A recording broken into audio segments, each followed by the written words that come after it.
We've got some big Aries energy coming through on the 8th of April 2024 with this total solar eclipse. Not only is this an eclipse, but the sun and the moon are exactly conjunct the asteroid Chiron, not only by degree, but by minute. Exactly. We are clearing some big karmic soul wounds and finding the wisdom that's allowing us to instinctively connect to our soul in our actions and our movements. Hello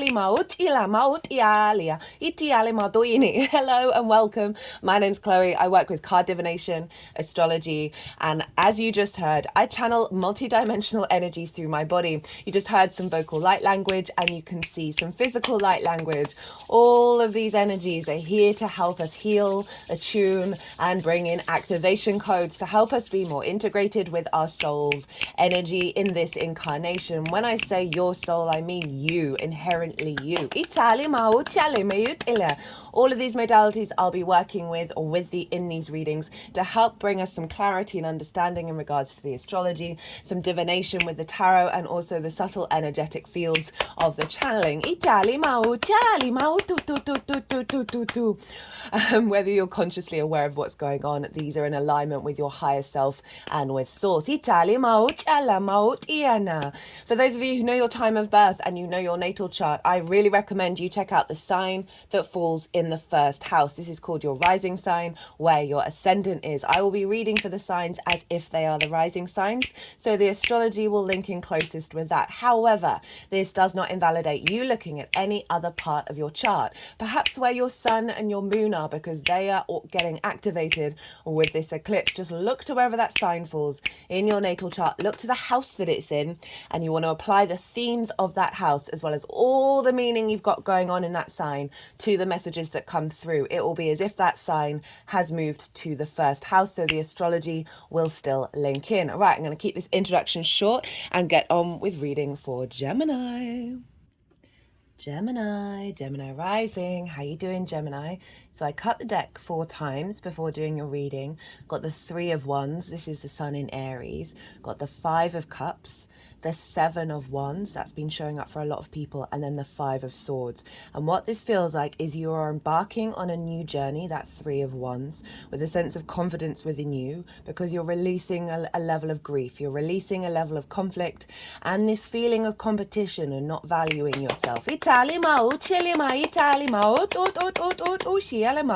Those of you who didn't quite catch the introduction, I channel multi-dimensional energies through my body. You just heard some vocal light language there. You'll see the hand movements. This is a physical form of light language. And all of this is working together to bring healing, attunement, and activation codes.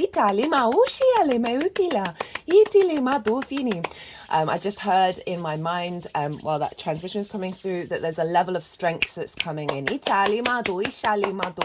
level of empowerment. And obviously the strength card, that's Leo. But it's about navigating the world through love and kindness and not through this sense of inequality and this sense of domination. Right.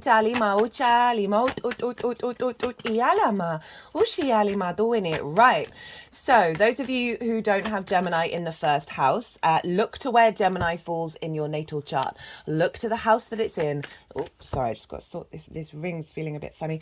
What was I saying? Yeah, so look to the house that it's in, the themes of that house, and you want to apply those themes as well as anything else you've got going on in the sign of Gemini to the messages that come through. It will be as if Gemini has now moved to the first house. So the astrology for the rising sign will still link in. You just got to add on a little bit of natal chart maths meaning on top of it. So take what resonates, leave what doesn't. We've got this big total solar eclipse happening in the sign of Aries. Now, regardless of whether Gemini is your rising sign or not, oh, I like those cards. More empowerment through love. So Gemini and Aries, you sextile one another, and that is an aspect of Venus, one of the benefic planets. It's a soft aspect. It's an easy, free-flowing energy. You are both yang in nature. So you've got your baseline in common, but your different elements and your different modalities. And so Venus and the sextile bring about a sense of connection, a sense of love, appreciation, bringing in harmony, grace, a sense of value. you, but creativity, right? Because it's brainstorming with different energies, but with that sort of fundamental in common. So it's a very supportive energy showing up for you with this eclipse. Itali mauchile to wherever Gemini falls in your chart. Itiali mautiale maututiale mautene. Right, I am. So what's going to happen is I'm going to talk about the astrology. And as I do so, the cards are going to come out. The energies at the end will then move them around. They'll do some energy work and put them into the 3 piles that will then break down how this is showing up for the Gemini area. So speaking of those 3 piles, the first pile is the lead up to this eclipse. And that's from the full moon that we had in Aries in Libra season last year. That wasn't an eclipse. It was still with the North Node in the same sign, but it was quite far away, so it didn't form a physical eclipse. So everything that you've been integrating and working on over the last 6 months, and then like how your energy is showing up that's working with this eclipse energy, this eclipse cycle. So that's pile 1. Pile 2 is the energy download that will come around the time of the eclipse into your vessel that will then unfold over the next 6 months. So I see lunations as portals of activation codes and downloads, and eclipse is no different. So the tarot that's showing up in pile 2 will be how what kind of energy is showing up for you that you're then going to be working with. The baseline for pile 2 is all, there's that 5 of swords, but with the ace of swords, a new way of thinking around conflict. Yeah, the baseline for pile 2 is always the collective reading. That's always the first video I put out. That's where I break down the astrology in way more detail about how all the celestial bodies are talking to each other at the exact moment of the transit. And so that forms a harmonic blueprint.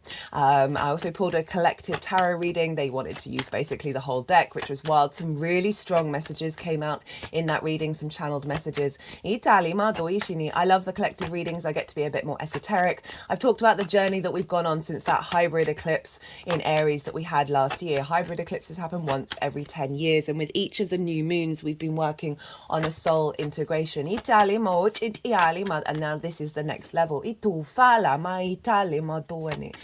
So if you want a deeper understanding about pile 2, go check that out. I also talk about eclipses in way more detail and what an eclipse in Aries is all about as well. So the tarot for pile 2 is how this links, how that baseline links into the Gemini area of your chart. Pile 3 is how all this energy is manifesting moving forwards. And by way of synchronicity, I just before coming to sit down and do this reading, a Gemini rising friend reached out to me. So I love it when those sorts of things happen. 2 aces. Look at this. So eclipses. Why is this significant? I'll touch on it briefly. This is when the sun and the moon meet on both the vertical and the horizontal axis. So this is a meeting of the cosmos energy pouring into the earthly realm in quite a significant way. Eclipses are very sort of fated energy, is usually linked into a longer term cycle because the North Node is not going to be here for another 18, 19 years. And so it's big fated energy that you may not have all the answers to straight away. Things are going to be revealed, but it will also unfold as you move forward. It can be often quite dramatic situations, especially I often find they can be very dramatic if you haven't been, I don't want to sort of pigeonhole this because obviously all frequency is very nuanced and has many different layers. That often when you're in observation of your own needs on a soul level and you take steps around that, then the universe doesn't need to come along and be really dramatic. So I often equate the eclipse energy with Uranian energy.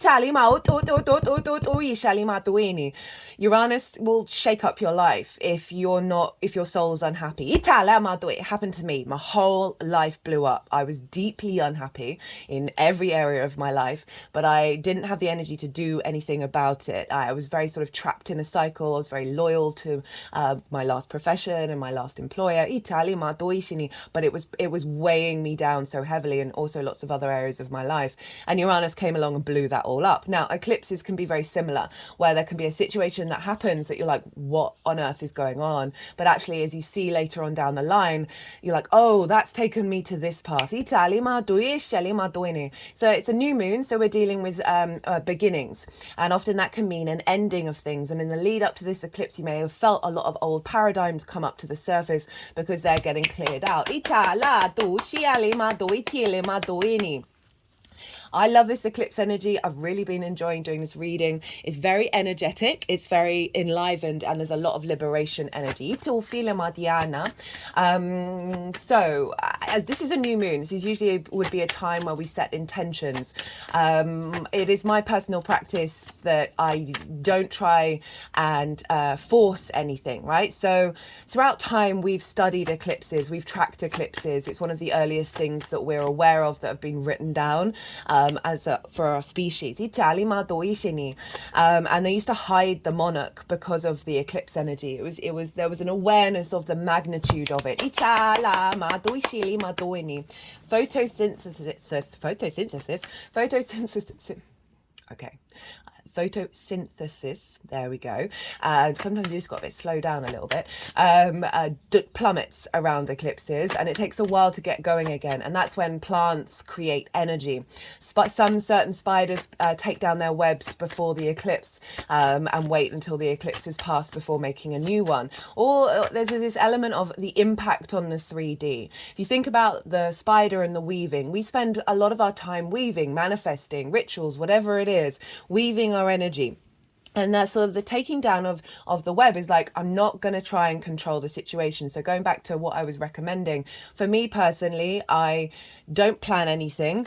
I don't set any intentions. I don't plan any ritual or manifestation work. If an exterior thing comes to me and says, hey, let's do this, I like a friend or whatever, let's go do this, that I know that's eclipse energy. And then around the eclipse energy, I will see, I'll just go about my day and then see what I'm instinctively drawn to do, whether there's anything or not. And then I know that I'm in collaboration with the eclipse rather than trying to control it, because this is bigger energy. It's like the longer term, far out understanding. We don't have all the answers to that. And if we try and control it, then actually we might be sort of going on a little bit of a side quest. Side quests are great. And I say all of this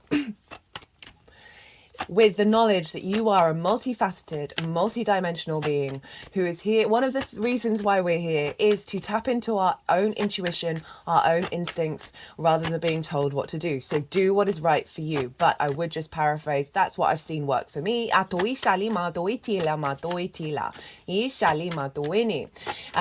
that's the eclipse energy. Where is this happening for you, a Gemini rising? This is happening in your 11th house. This is the house of good spirits. This is hopes and dreams, friends, groups and alliances, and reaping the benefits from your 10th house, which is your life purpose, your career, your reputation, your visibility. Hello, Jupiter. Itufa. Yala, aha, yichini adoini. There's that 3 of 1. So what are we missing? We're missing the 5 of Cups and the 7 of Wands so far. Ichali adoini. So this is activating a new cycle in this area of your chart. And so we've got some big themes here. Right, let's talk about the astrology a little bit, and then I'll weave those themes into the astrology. So as I said at the beginning of this video, Chiron is exactly conjunct the sun and the moon by degree and by minute. This is wild. This is genuinely wild. Chiron is an asteroid. It is a very powerful asteroid. I love working with Chiron. I happen to have my Chiron in Gemini. And this is the master teacher, the wounded healer. I talk about the mythology of Chiron in the collective reading in more detail. And this is this Chiron received both abandonment wounds as well as physical wounds. So it's highlighting the many layers of the wounds that we face throughout our lifetime. And I often find that wherever Chiron is highlighting a previous soul wound or ancestral wounds, that we are then here to find the wisdom in the wound. We are finding the antidote in the venom. It's a very powerful energy. And so with this exact conjunction, Chiron is being rebirthed in this big eclipse energy. It's with the North Node, and the North Node is where we're headed, what we're striving for. It amplifies energy.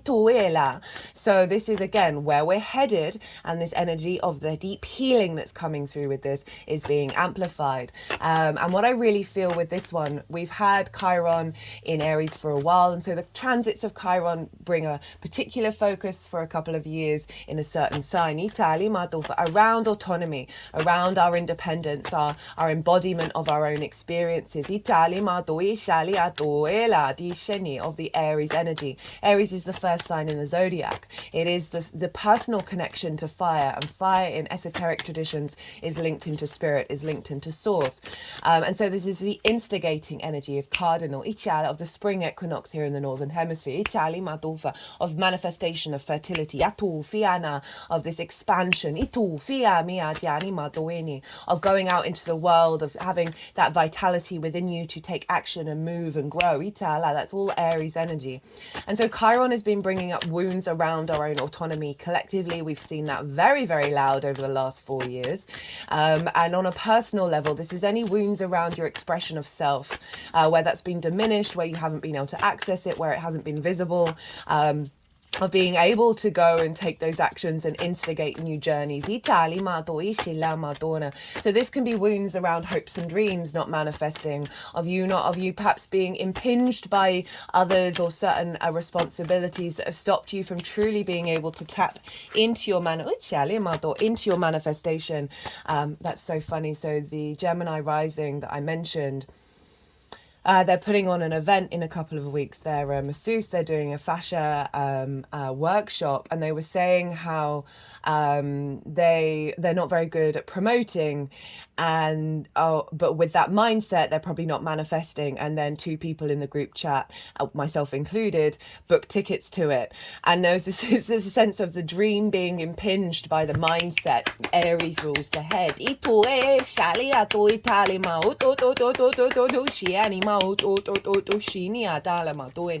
So limitations around the manifestations of hopes and dreams, wounds around that,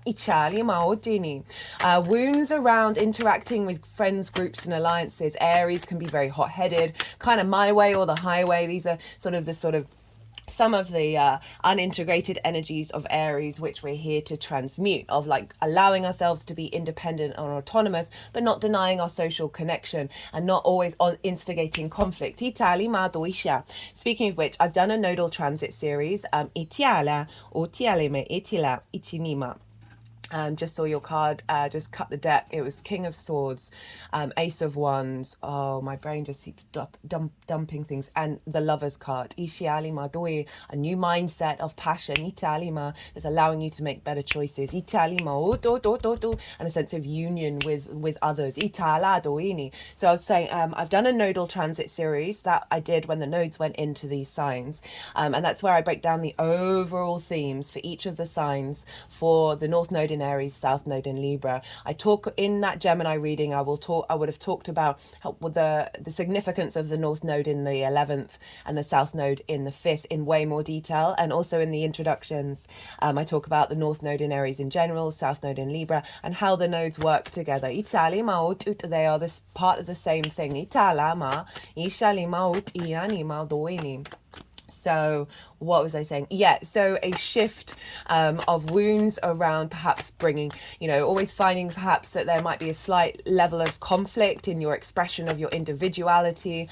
And I'm focusing on the wounds here, not I will come to the boons of it all. And so these things may be cropping up, as I said, because these wounds are getting transmuted. And then any frustrations around not putting in the hard work in your 10th house of your sort of life purpose and career reputation, all of that visibility, and feeling if those things have been impinged, that you're not reaping the benefits from that. All of these things may have been bubbling to the surface in the lead up to this eclipse and over the last 6 months in order for them to be transmuted. Now, Chiron is then finding the wisdom within all of this, of finding more inner peace within yourself, activating a higher level of understanding of your soul's agency around your hopes and your dreams, right? So this is a recalibration to our instinctive soul responses. And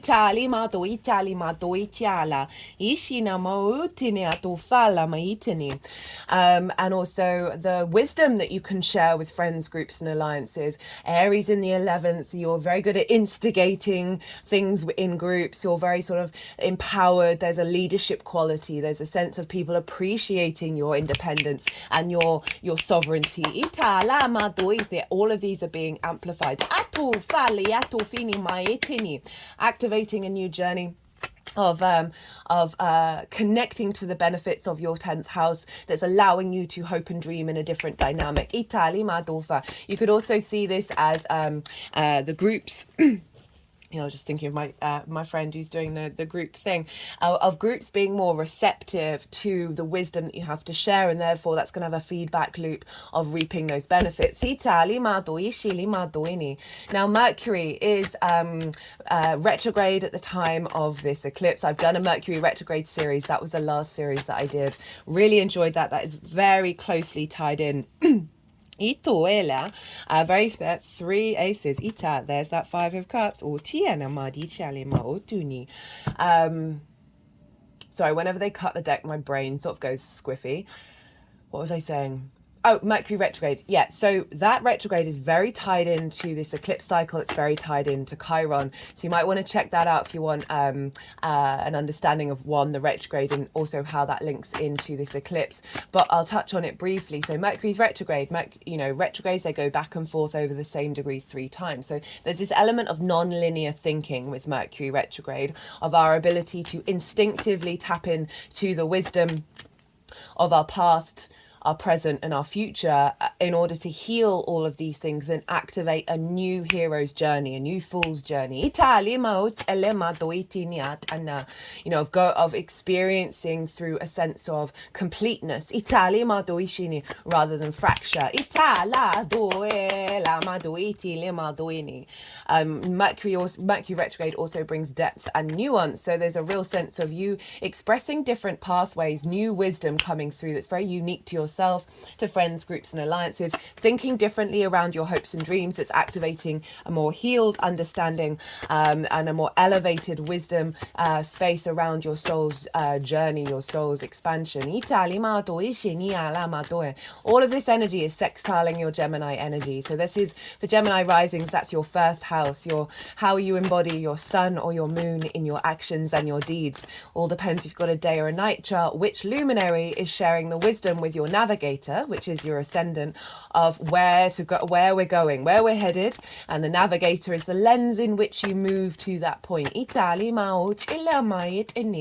And so this is your body, your appearance, your character, your sense of self, and often how other people see you, because they see that embodiment, they see those actions rather than what might be going on behind the scenes. So there's a sense of alignment with your embodiment in the moving forward, of how you intuitively and instinctively take actions around these elevated hopes and dreams. This sense of visibility of the work that you've done from the 10th house, that's bringing a sense of appreciation and value, and therefore a feedback loop of reaping the benefits from your 10th house, and also being seen with friends, groups and alliances in a more value orientated space in terms of appreciation, and more harmony as well, because Venus is bringing that sextile is bringing in harmony.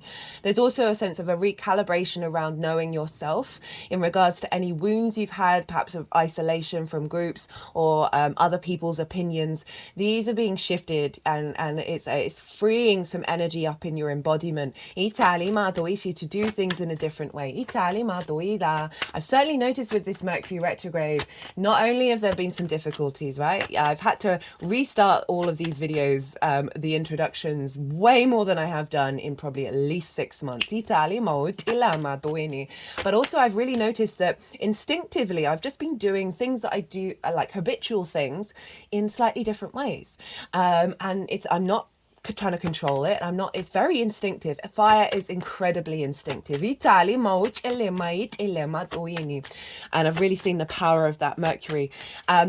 Gemini, you are ruled by Mercury. So again, you're going to be feeling that retrograde a little bit more than a lot of other signs, except for Virgo. So you might want to go check that one out. Anyway, right, let's get back to it. The only other major aspect that's going on is a square with Ceres. Ceres is the biggest asteroid in the asteroid belt. She represents abundance, the harvest. She is the grain mother, the earth mother, goddess energy. The harvest, abundance, a sense of nurturing, and I keep wanting to say nutrition, and nourishment. And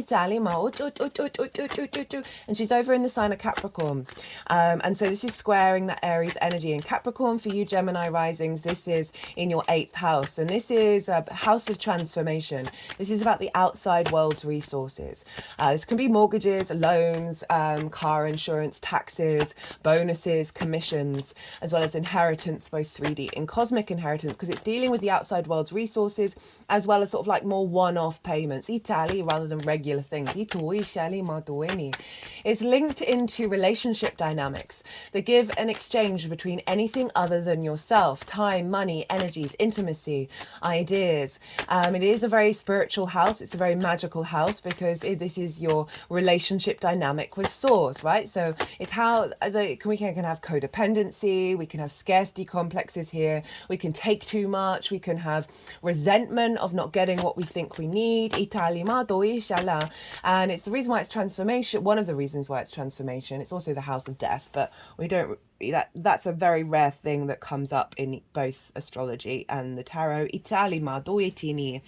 I feel like it's beyond, it's not appropriate for these mediums. But there is this element of the cycles of life, death, and rebirth, because whenever we interact with anything other than ourselves, it's like it's a projection. It's the mirror energy of, we then recalibrate in different ways. So Ceres is there. So Ceres can highlight where all of those things, the harvest, the abundance, the nutrition, the nurturing, the nourishment, aren't there, in order to bring them in. But overall, I find wherever Ceres is, she is just, it's like the seeds that we've been planted, the seeds that we've planted, they're coming into harvest.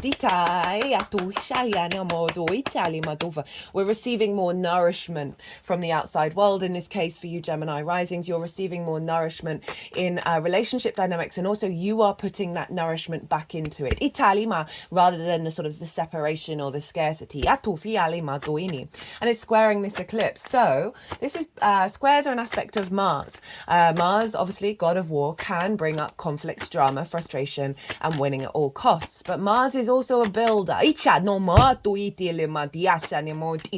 farmer. And so with the square, which is a hard aspect, so it's not the easy, free-flowing energy. It does involve some challenges, and not in a bad way, in order to manifest. It's big manifestation 3D energy. So we've got this square with this new beginning of activating a cycle of building nourishment, of building the harvest with the outside world in relationship to your hopes and your dreams, and reaping the benefits from the 10th house of relationship dynamics, of support from source coming in. And what I really feel is you're going to be getting some more nourishment, some more support, some visibility around your career house. It could be that through friends, groups and alliances that you'll get a bonus or a commission. Receiving 3D inheritance that's then activating this new level of hopes and dreams. Feeling soothed by the outside world, because this is imprinting for the next 6 months rather than in conflict with it. So that's the only major aspect that's going on, other than all the conjunctions up in Aries. So let's talk about rulership, because whatever's going on with the ruler of a sign is impacting the sign that it rules. Now Mars rules Aries. Aries is very hot-headed, very fiery, can be combative, can be kind of like it's my way or the highway. I love Aries energy. It's very straightforward. It's very sort of blunt. I was in the Mercury retrograde series. I was swearing way more than I ever do on this channel. And it's just this sense of straightforward, in your face energy. It's so powerful. It is the warrior energy. It's how you embody your warrior energy of exploring the world and going out and figuring things out for yourself. So Mars, where's Mars? Mars is in the sign of Pisces. So Mars is influencing this eclipse, and Pisces for you is next door. It's in your 10th house of your career, your life purpose. Life purpose doesn't have to be career. Career can facilitate it. Visibility, reputation, how the big outside world sees you, and also people of authority, bosses, whatever. And so Mars is there. Mars has been there for a little while. I love Mars in Pisces. It is all the feels. It's very dreamy. It's very floaty. It's very deeply intuitive. Pisces is the collective emotional unconscious. It is very fluky in nature. It's very spiritual. There's an element of magic and heightened synchronicities.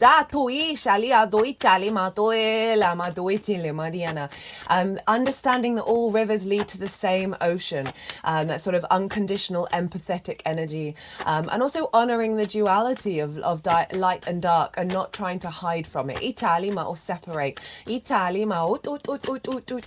you've got this in your 10th house, so your ability to bring a sense of healing, a sense of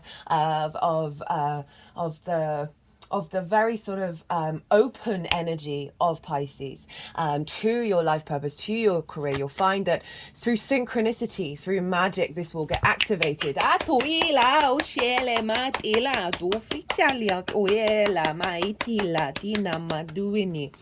And so Mars is there, and so Mars is, you've got more motivation and drive and action to take action around your career, around your life purpose, and really put in the hard work in this area of your chart. So this is imprinting on your 11th house of a sense of dedication to your path. That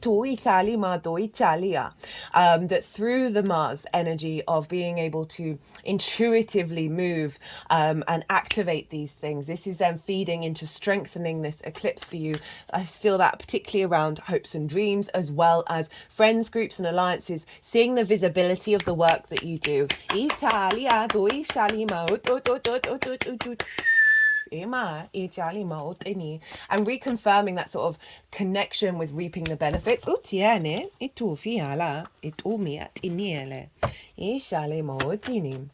Now, Mars is coming into conjunction with Saturn. This will happen a couple of days after the eclipse. I've written in the description box the degrees of the eclipse, the dates, all of that. And also I've put some key dates that are happening around this eclipse that you might want to write in your diary, because they are significant moments in the astrological calendar. And Mars conjunct Saturn is one of them. Mars conjuncts any celestial body once every 2 years, unless it's part of the retrograde cycle that it has. And the last time this happened was in the sign of Aquarius, and now we've got it in your 10th house. So this is really, really powerful, Gemini, of a real focus of commitment in your actions to your life purpose and your career. Saturn can bring up some difficulties, right? These two planets are traditionally called the malefics. They rule hard. There's that strength card. They rule the hard aspects. So it's this element of the challenge rather than the soft, easy, free-flowing energy. That's been showing up a lot for everybody. So you may have felt I talk about the difficulties of Saturn more in the Saturn in Pisces transit series. I still recommend the first series that I did, as well as the third, because that's the one that's live. But I'm going to touch on what the main theme that's been coming through for me in this combination is. Saturn is all about cause and effect, right? And honoring that and observing that and taking action and responsibility around that. That helps us connect to our integrity. I always say with all my clients and with everyone that I know, if you want to working with Saturn is through your integrity. Walking your talk. Saturn is a very mature planet.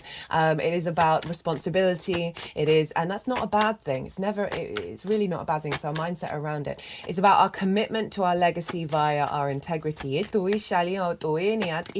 Saturn is strengthening your 10th house. Although there may be a heaviness here, there may be a weighted sense of responsibility. Just know that you just keep walking your talk. Speaking of Saturn, hello. It's the Saturn card. That's hilarious. But we combined with Mars being the spiritual warrior in the sign of Pisces, is infusing in Mars this sense of responsibility, this sense of through your motivations, drives and actions and your passions of Mars, you're intuitively in alignment with Source, Pisces energy, and although Source is everywhere, it's just quite loud in Pisces. Itali o duishini, the sort of non-linear sign of Source. Itala moitina, this infusing into Mars this intuitive understanding of cause and effect and how your actions are going to stop repeating so many cycles. And this is going to last for the next 2 years, guys.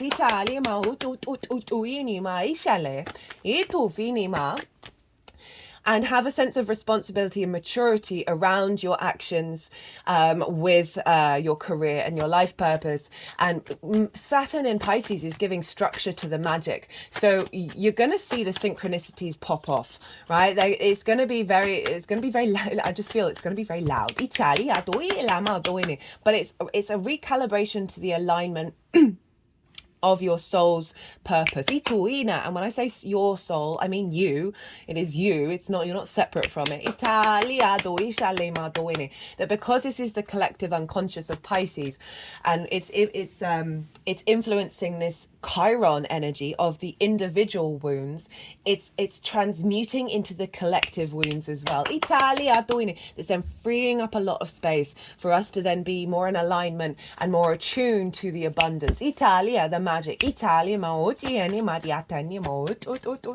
So all of this is influencing what's going on with this eclipse. Now, who rules Pisces? Well, traditionally, that's Jupiter. So where's Jupiter? Because Jupiter will be influencing Mars, and Jupiter is over in your 12th house, your hidden house, your house of mysteries. Been kicking around there for a year now. It's going to be moving into your sign, Gemini. Looking forward to that one. And the 12th house is the hidden house, the house of mysteries. It can be a difficult house.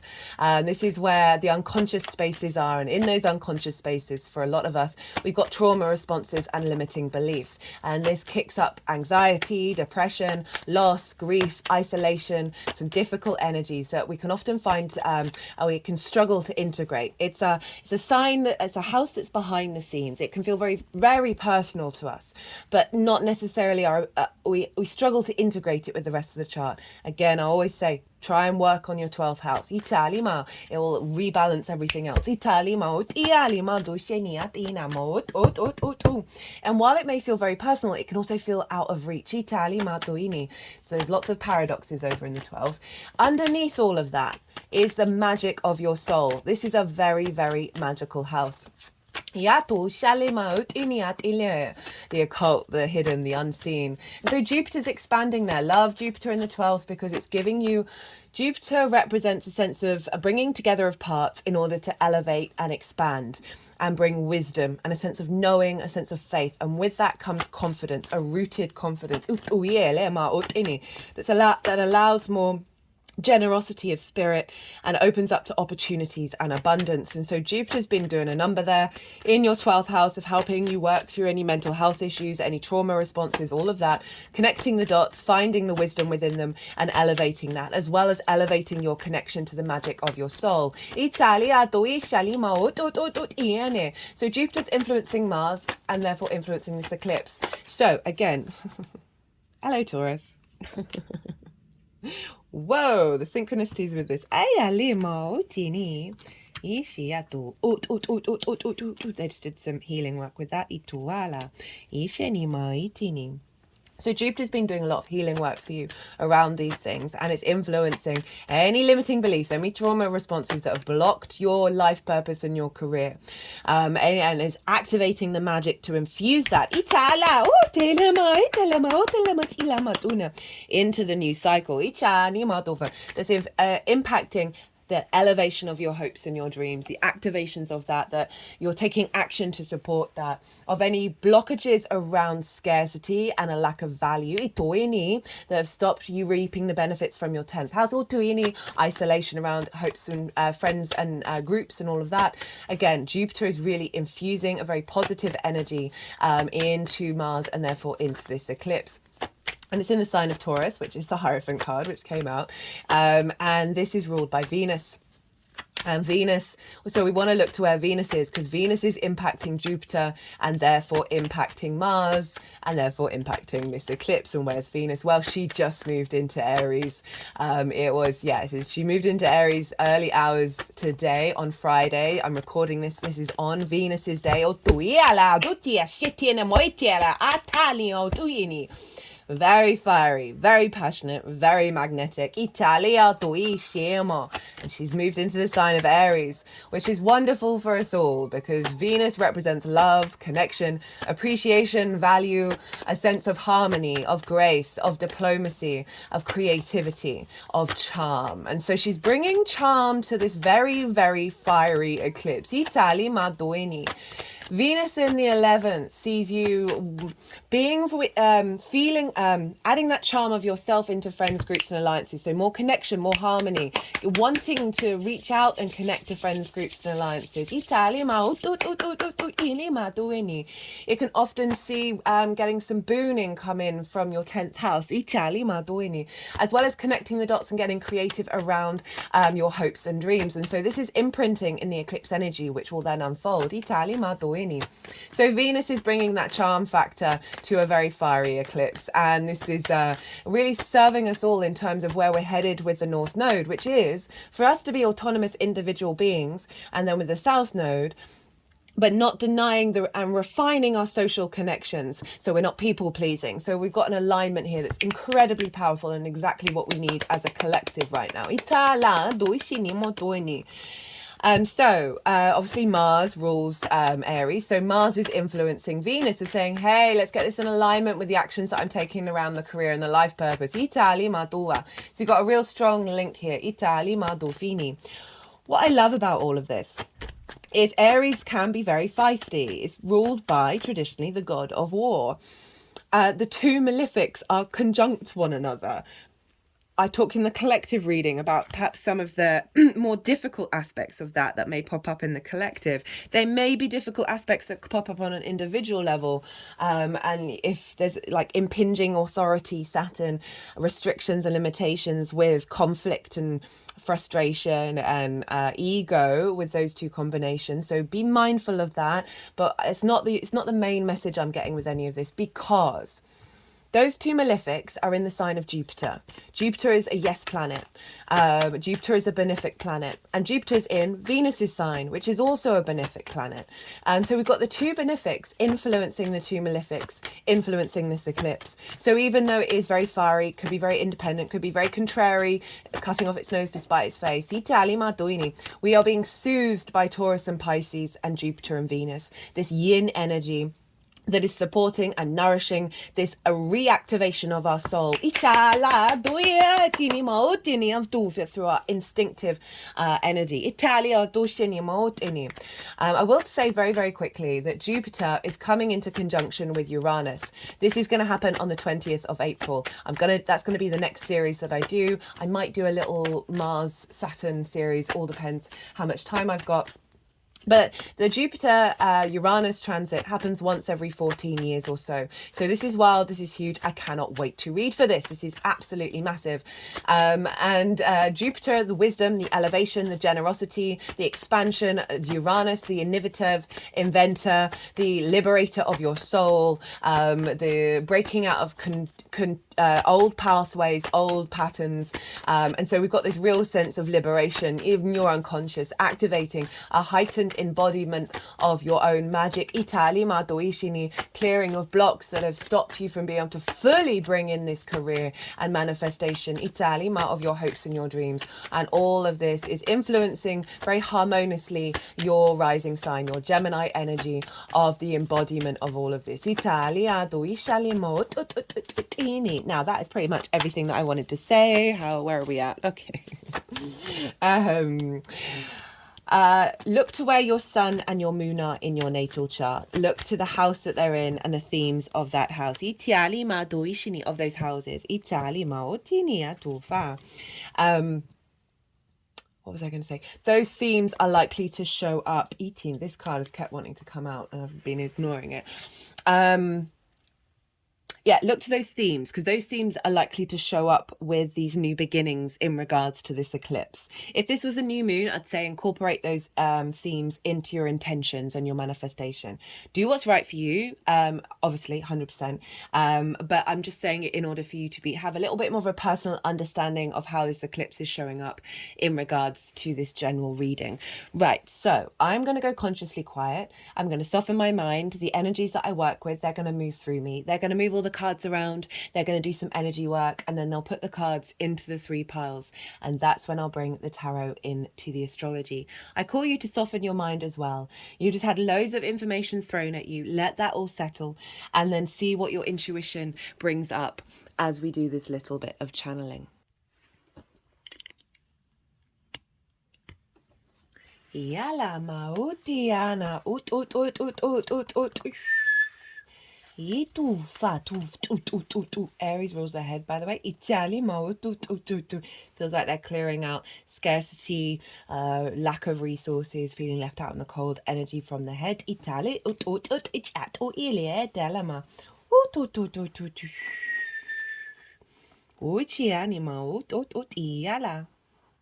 I'm bringing that 3 of Cups in. Loving this. Alama uti alama itiala yala utini matane. We can't quite see, but they've got my finger on the head of the Hierophant, so finding the wisdom in the grief. Italia ushila ila bringing in peace. Itufia iala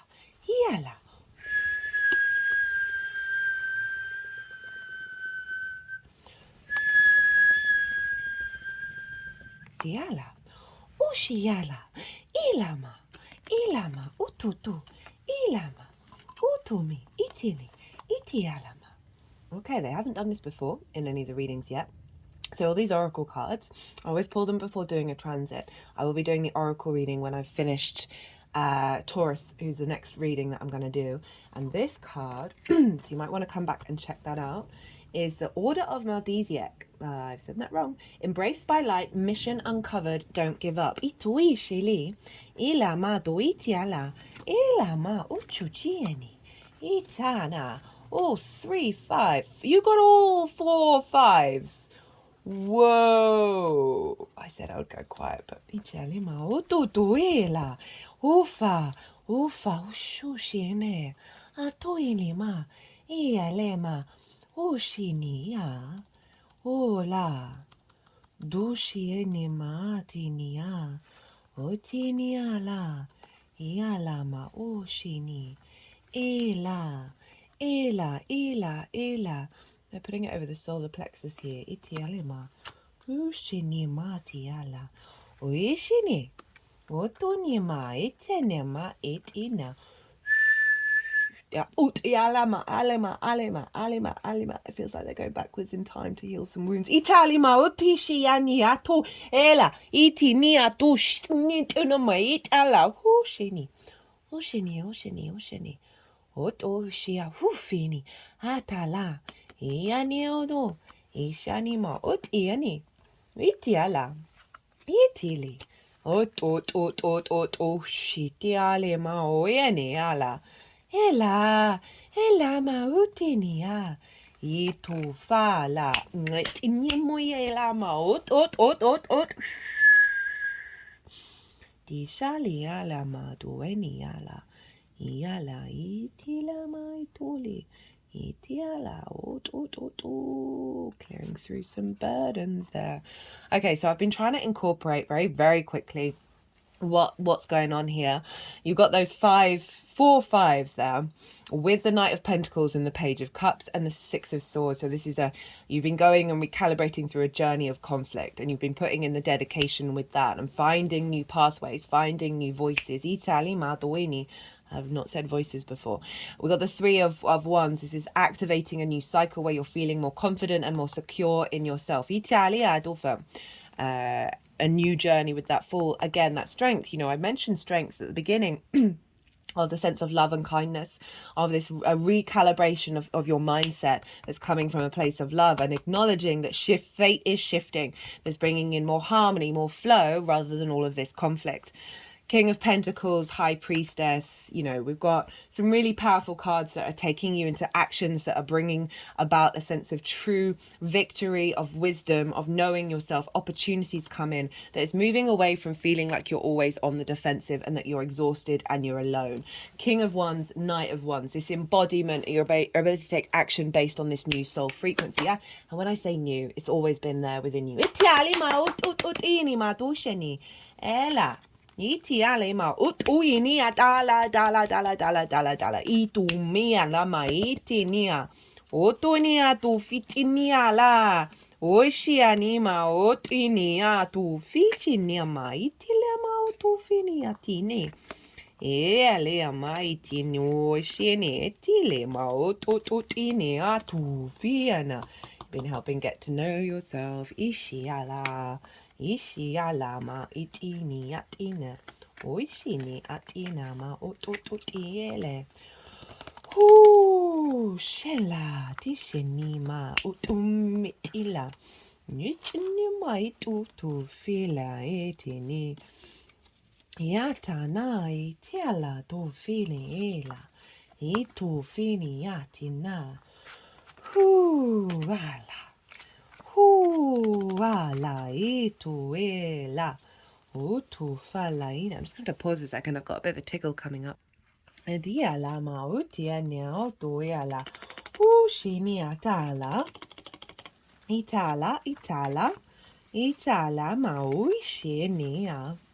Utufinia tela adishenema. Utuni maritiani atufa. Atufia titini otielene. Ela uchinema telama. Itinima tutilema. Ila madueni itinima. Itela. Right, Gemini. Tushene. Ooh, what's been going on? Well, so this is everything that you've been working on over the last 6 months, what you've been integrating, how you've been, and then how your energy is showing up for the eclipse. So we've got all five, I keep wanting to say 5 fives. We've got the 4 fives. 5 of Pentacles. This is scarcity, feeling left out in the cold, not getting the resources. Again, hopes and dreams not manifesting, feeling like everyone's getting the pay rise, but you're not. Isolated from groups, not getting the nourishment that you need. Grief. right? This is a big, heavy energy, and they were doing some work to heal a lot of this. Of the Three of Cups fallen over, look where the Three of Cups is. Of a lack of flow, a lack of abundance, a lack of celebration, of being with like-minded people, a sense of appreciation. Itana, Five of Wands. Conflict energy, chaos energy, lots of movement, but no momentum. This could be lots of different ideas, not necessarily manifesting, or feeling like you've got lots of different priorities pulling you in all different directions, and nothing seems to be moving forward in the way that you would like. This also could be sort of light conflict in terms of dealing with the other and friends, groups and alliances, where it always feels like you're in a bit of a battle in a group situation. And a level of competition. Five of Swords. This is more conflict than this one, right? This is a battle of words. This could be your mind doing battle in your head of dominating you with the Three of Swords. This figure has won the Three of Swords. And so winning, but at what cost, right? Those repetitive thought cycles that may have been blocking your manifestation energy. Remember, Jupiter in your 12th is bringing a lot of these things up, has been bringing Chiron, bringing a lot of this stuff up in order for it to be healed. There's a sense of domination here, right? The bully and the victim mentality. Often the bully, it's in most situations, the bully was the victim. So these are the cycles. Again, conflict of words, battle of words, perhaps being very sharp, very my way or the highway, right? And this can come back and forth, being both the exterior to you and also internal. You may have internal battles that then get externalized. Now, these things may have come up quite loudly over the last 6 months for some of you in order to heal, right? Aries can be very kind of like bang energy. Also, this could be just generally you finding more space to work through these things. They may have been smaller occasions, but you've been given... you've been working with that energy to get to the root of, well, even though this is small, why is this happening? Why am I thinking this way? What is my perspective? How do I respond? Is it truly me? Because it's come with the Knight of Pentacles, the Page of Cups, and the Six of Swords. I love this energy so much. I'm getting all the feels from this. This feels very much like that Taurus, Pisces energy that has been supporting us since that Aries full moon, right? We've had Saturn there, and Jupiter in Taurus. So Knight of Pentacles, this is the ability to do the daily grind, to put in the daily habit, to recalibrate. The Knight here has oak leaves in the helmet and on the horse, representing strength and wisdom. It is the biggest horse, but it's also the slowest horse, which is saying sometimes there's an element of patience that we need, of doing things over and over again in order to break out of old habits. Which is saying that you have been doing the work of ploughing this field of all of this energy, of getting rid of that energy to instigate a new frequency. And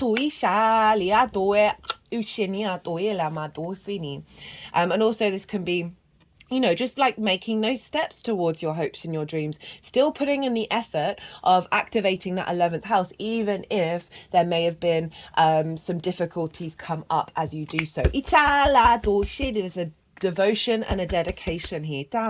With the Page of Cups, this is Pisces energy. This page is talking to a fish in a cup. This is honoring the unusual, the curveball, right? The non-rational things that come through our lives, the magic of it all, the ability to communicate and understand the messages that you're getting, the synchronicities that you're getting, which is about, you're on a new journey. And because sometimes we can give up on this because we get frustrated, it's going on too long, but it feels like you've been getting clues, whether that's intuitively, consciously or unconsciously, just to keep on going and keep finding the magic. You may have also had certain situations and opportunities come up that's been reinforcing the recalibration.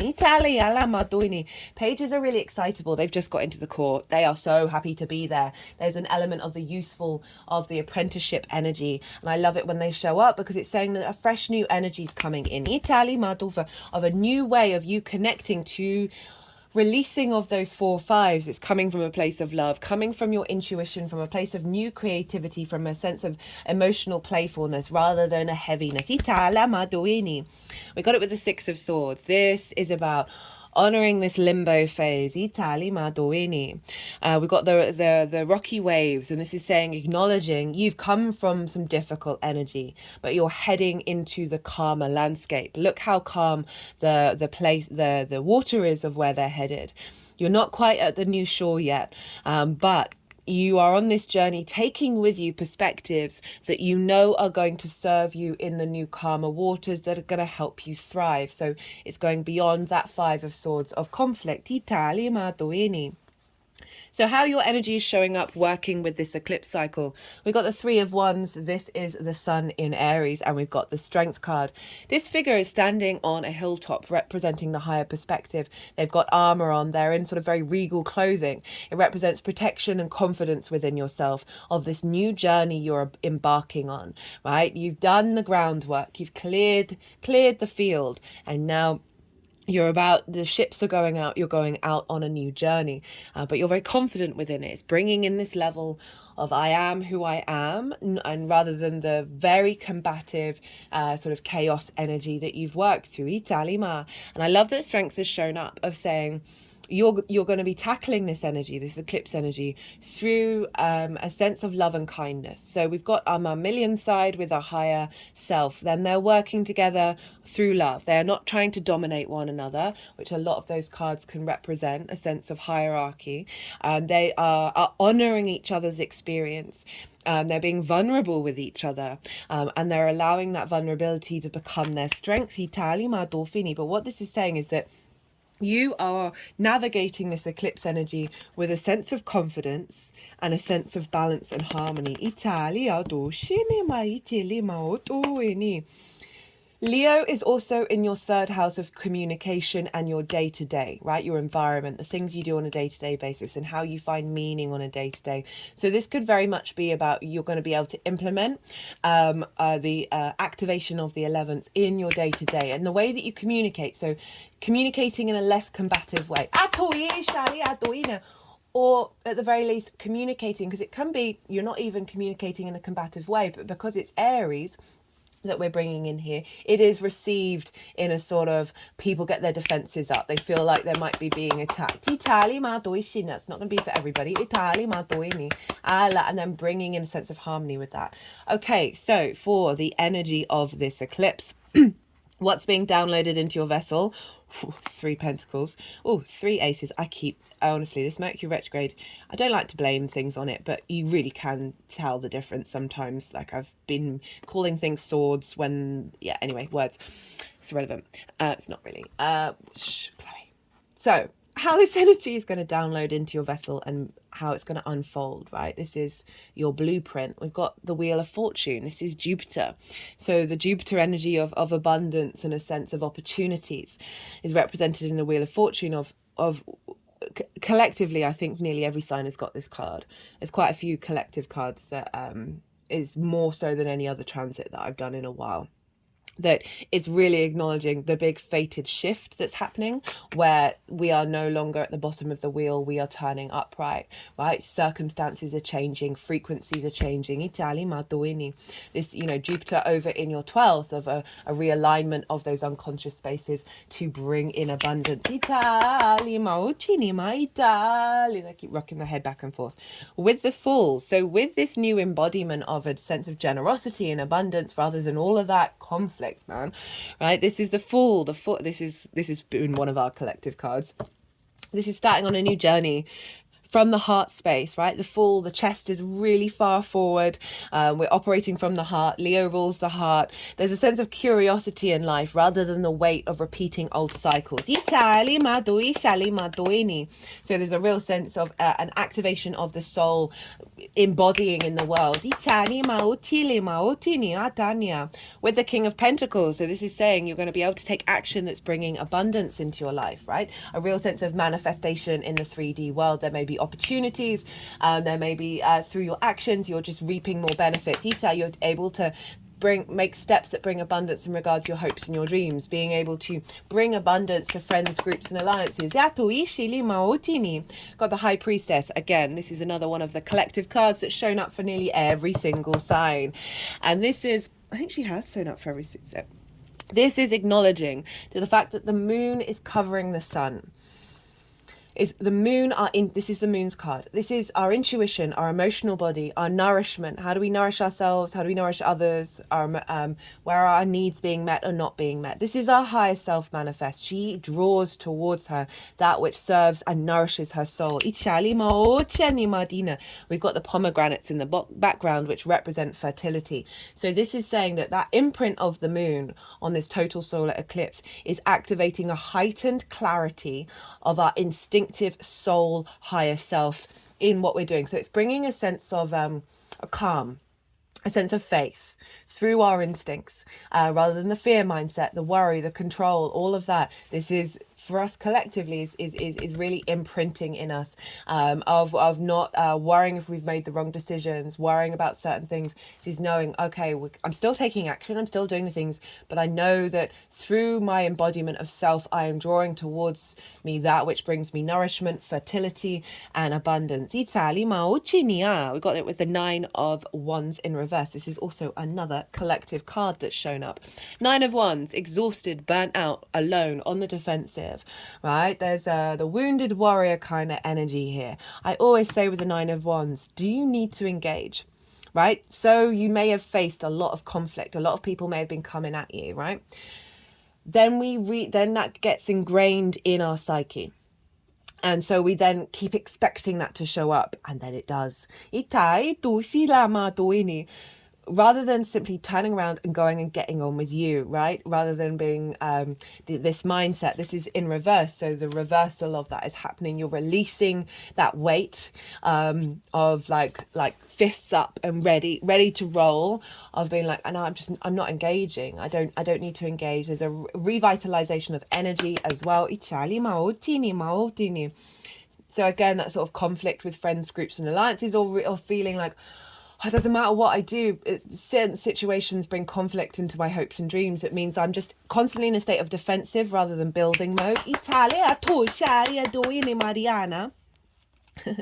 3 aces and the King of Wands. Wow. Big renewal coming in for you, Gemini. This is the house of good spirits, a renewal of that. More opportunities coming in, more renewal of your understanding of your manifestation on the 3D, of how you move on it. Itialima, the vision and the clarity to act upon it. And it's all coming via love. These cards, these oracle cards, we've gone through some stuff, we're being empowered, and it's all about love. And so this is really kind of summing this up, of this piece that's coming in, of this intuition, this boost of your intuition and clarity, and this manifestation energy. Itali Maduini, King of Wands on the top, your ability to take action on these things. You've got 2 kings, which is saying a sense of maturity, a sense of sovereignty in your actions, rather than all of this energy, which is a bit kind of like giving away your energy to other situations and other things and repeating cycles.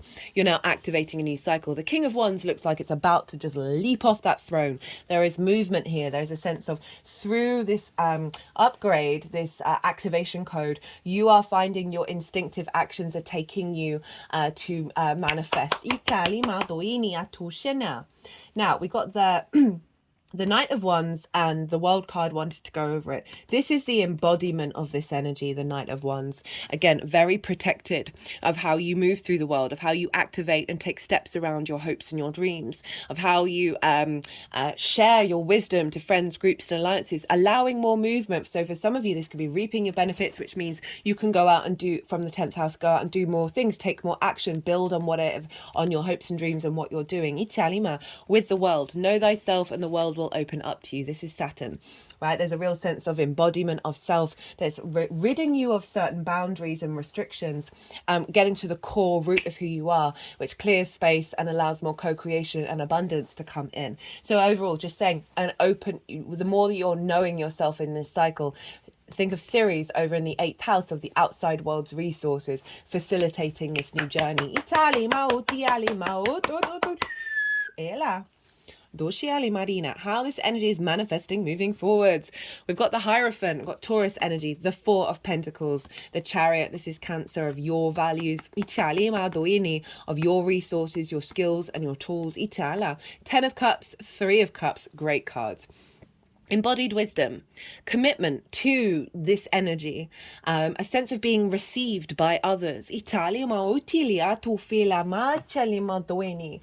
So this is very much linked into that 10th house energy of whatever it is that your career, your life purpose is. You've brought a level of commitment to it, a level of depth that is then being received by these groups and alliances, which may lead to a feedback loop of reaping the benefits from that. This is also Taurus, where you're unconscious spaces, having a sense of commitment and understanding of the magic of your soul, and sharing that, as well as, this is the Pope, right? This is the guru energy of having gone through trials and tribulations, of figuring out what spirituality, what the universe means to you. You are more at peace with yourself. And therefore, those unconscious responses, you are aware of them, you know how to navigate them.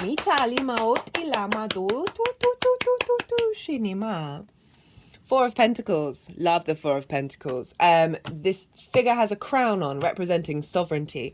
They have pentacles underneath the feet, over the heart, and on the crown chakra. Pentacle is the formation of the Venus retrograde cycle, the 5-pointed Venus star. And so Venus wants us to feel good in the 3D world. She's over in the sign of Aries, activating an elevated level of charm in your 11th house of more connection, more harmony. And this card for me is all about your inner energy being protected. And so it can then manifest in the 3D realm. There's a power here. There's a sense of stability and structure where you are not being distorted by the external in a way that diminishes your soul's purpose and your soul's journey. There's a sense of, perhaps getting a lot of benefits from your 10th house, and you've got more things, more physical things or whatever, or material things that you can then build more with. The Chariot, moving through the world with a sense of inner victory. The Chariot, the figure in the Chariot, has experienced many things, and it's used all of those things and learnt from all of those things and seen that they are resources in order to help them move forward into the world. They are not trying to control the situation. There are, in fact, no reins. It's being guided by the two sphinxes, the balance of the yin and the yang. There's a sense of movement through the world, not trying to control it, and understanding every situation is resources, is something as wisdom to be found. But there is a sense of movement and a sense of victory. So you've got two cards with that Knight of Wands that represent movement. So for some of you, this could be about a hope and a dream that means travel, that means moving, or just generally overall you feeling more confident in these areas of your life and you being able to bring this all into being. 10 of Cups, 3 of Cups. What a great ending to end on. You remember, we've got Pisces, which is a water sign, up in your 10th house. The 10 of Cups is the outward expression of the 9 of Cups, which is the internal gratitude, the internal abundance. And when we work on that, when we're in alignment with that, we then see that rippling out in the rest of our lives, right? So this is the external manifestation of emotional alignment. All these cups are in the rainbow. This is the only rainbow in the tarot. The rainbow for me is the chakra body, right? The light refracted. Our God body. Source body. And these are in alignment, right? So for some of you, yes, this is the nuclear family. That may be relevant to some of you in terms of your hopes and your dreams. But it is just a representation of the external happiness manifest in different areas. So this could be about, as this unfolds, you're going to see more and more of those hopes and dreams come into either fruition, or you can see them grow, and you're just more in your ease of how you move through the world rather than moving with all this sort of fear, the grief, the conflict, the scarcity. There's an alignment coming in that you're going to see that unfold in different areas of your life. And we got it with the 3 of Cups, and they were doing some work with that 3 of Cups. during the channeling. And this is a sense of bringing in this alignment. Remember, you got the 5 of Cups, which is the 3 of Cups have fallen over. You know, for the 11th house of hopes and dreams, as well as friends, groups and alliances, this is about moving into a space of flow, moving into a space of celebration, of being around others and feeling in union with each other, a sense of abundance, a sense of joy, Itali maotini, as something to be celebrated for, right? So this could be hopes and dreams manifest as just, but overall more flow in these 3 main areas, ita, groups, hopes, and benefits, and reaping them. Itali maotini, and you being able to celebrate more, perhaps because you're more things are coming in, you're feeling more in emotional harmony, you're able to bring flow to how you activate your hopes and your dreams. Itali madoini, cut the deck and got the strength card. Telepathy, intellect, intuition, animals, and the magician. Hello Mercury, Italia, and the wheel of fortune. This is the First Light Tarot. All the decks are in the description box, if any of them take your fancy. So we've got the duplicate of strength, Itiali Maotini, focusing on that intuition of working with the mammalian and the higher self together. Italima, that brings strength in the 3D world. Ishali Maot. There's also, I really do feel this sense of vulnerability, of allowing yourself to see your own vulnerabilities rather than hide from them. We've got the magician. This is one of your rulers, Gemini. This is Mercury, performer, creativity. Sorry if the card's shaking. My right leg is shaking right now. Creativity, illusion, power. They're focusing on power and the performer energy of your creativity, right? So your magician energy of being able to manifest in the 3D world, but also the sort of magic of it all, being visible to friends, groups and alliances, that it's bringing an innate sense of power that isn't in unflated ego. They're just focusing on the throat chakra. That there's going to be a we've been doing a lot of throat chakra work over the last couple of transits, a recalibration of your expression of self that is bringing in manifestation. And then the wheel of fortune, spinning, fate, change, fortune. They're focusing on all of those, so it's just sort of reconfirming that there is a changing of the guards, there's a changing of the fate. Right, let's get a couple more cards. This is from the numerology deck. Let's see what wants to come through for Gemini. Okay, you're about the same as the last couple of videos.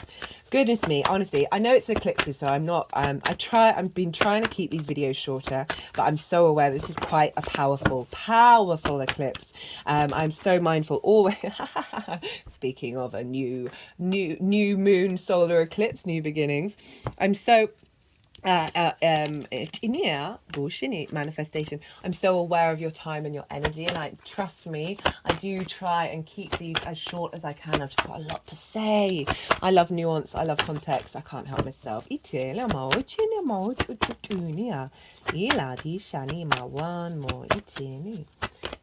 you. What does Gemini need to know? Inshallah. Itini, relationship change, itu, and communication. Getting your environment in alignment. It's that Leo energy, man. That's quite loud. The sun is getting kind of reborn by the moon. Itala, itini. Because your 3rd house is your environment, a recalibration of your internal environment. It's allowing you to communicate in a way. And that can be through any form that's bringing about a relationship change. The relationship change with how you look at your hopes and your dreams, how you engage with groups, it's a relationship change from this.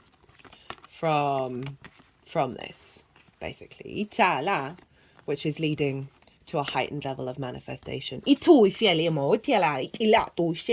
Gemini, I'm going to leave it at that. I hope you enjoyed this reading. If you did, it would be an honor if you hit that like button. Give me a great deal of pleasure. For those of you who want a personal reading, I launched my new website at the spring equinox, and it's in the description box. If you want maybe a quick reading on this eclipse for you on a personal level, do you check that out. Other than that, Gemini, be good to yourselves. I've never done this before where I've packed the cards up beforehand. Okay, that's what I mean. These weird little things keep happening with this Mercury retrograde. Be good to yourself, Gemini. Be good to those around you. Be well until we meet again. If you got a tarot deck, I'd get that strength card up. I'd put that around for you during the eclipse. Good luck out there, Gemini.